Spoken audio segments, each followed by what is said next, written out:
Hello. Okay, so let's discuss healing. I want to give you two things regarding healing because I have been healing for my entire life. And I want to let you guys know that healing requires permission. So I'm going to give you two scenarios that are true that happened in my life, and I want you to learn something from it. So, and both of these happened years ago. The first one, I was contacted by a family member of a person, and I was asked to perform a healing for the person who was sick. And I went into my meditation and I saw that the person who was sick did not want to be healed. They were ready to die. And I said that to the family member, and the family member said, "But I'm not ready to let them go. Please, please, please, da da da da." And I said, "Okay." And I did. And the person, their life was extended by 2 years. Now, the person for whom the healing was performed was upset with me because they really were ready to leave. They did not want to be here. And during that 2 year period, they actually suffered. Okay. Now, the second person that I was asked to perform a healing for reached out to me by way of someone else. And the other person said that, hey, she is actually requesting this healing because she wants to get some things in order. The doctors had given her 6 weeks to live. And of course, I worked healthcare for a lot of years. And I know when I look at your labs, I can tell if you have hours to live versus months to live based on what's happening in your body. And this person had a cancer that was pervasive, and they were just, the doctors had pretty much said, hey, 6 weeks is it. The person said, I just want to clear some things up and I want this healing. So that person, I did the healing for them. Their life was extended by 2 years. That person was grateful. That person actually got some things in order, did, corrected some things in life in that 2 year period of time. Now, two different scenarios. Both of those individuals were, they reached out to me through someone else, except one person wanted it and one person didn't. Now, I have another case of a healing that I did where the person wanted to be healed but just did not know how. And fortunately, the family members were not from this country. And so, of course, they believed in shamanic healing and reached out to me, did the healing for that person.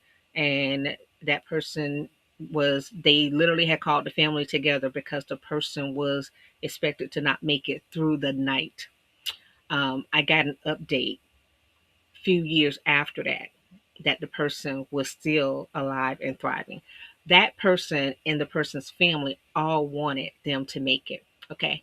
So this is important because now I do not perform healings if the individual is not the one who desires it. It doesn't matter what you as a family want. It really is about that person.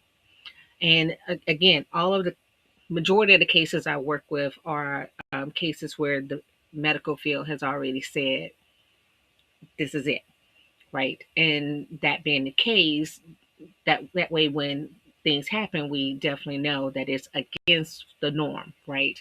Um, Recently, when I performed a healing for someone, I noticed that the some of the healthcare team members were upset, right? Because it was outside of what they expected. It was a challenge to their norm of their belief system, and that's okay. But I just want you guys to be aware that healing is a lot, and there's multiple aspects of it. I'm not just a shaman, I am also a scientist, so I'm fully aware of the scientific component of things, and everything is energy. the whole quantum physics, the quantum fields that we are learning about, that science is just now catching up to, that has been around and throughout my DNA, right? It has been around for ages. The science is slow to catch up. Let me tell you what dying and decay is.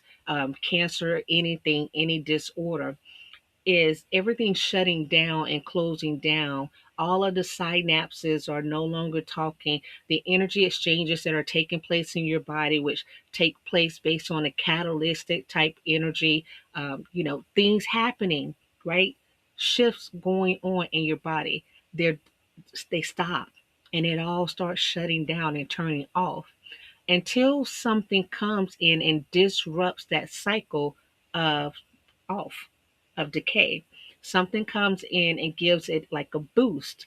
And then all of a sudden, those cells, those reactions are able to continue for an extended period of time. Right now, of course, we understand science doesn't have an answer for how that works, but they are getting there because, again, they're studying the quantum physics, the quantum energy, and this really is a quantum field. That's all it is, a shock to the systems to where they just decide, okay, I can make it a little bit longer. Um, just that's what it is, right? Now, it's not as woo woo as you might think. It really is science. Just science isn't there yet, so we'll leave it at the woo woo. Okay. Science has now discovered that there's actual energy, healing energy in your hands, which has been going on for millennium. I mean, it's been going on forever, right? So healing has multiple components. A true healer is very powerful. If a person is not able to heal you, they normally will tell you that if they're a true healer.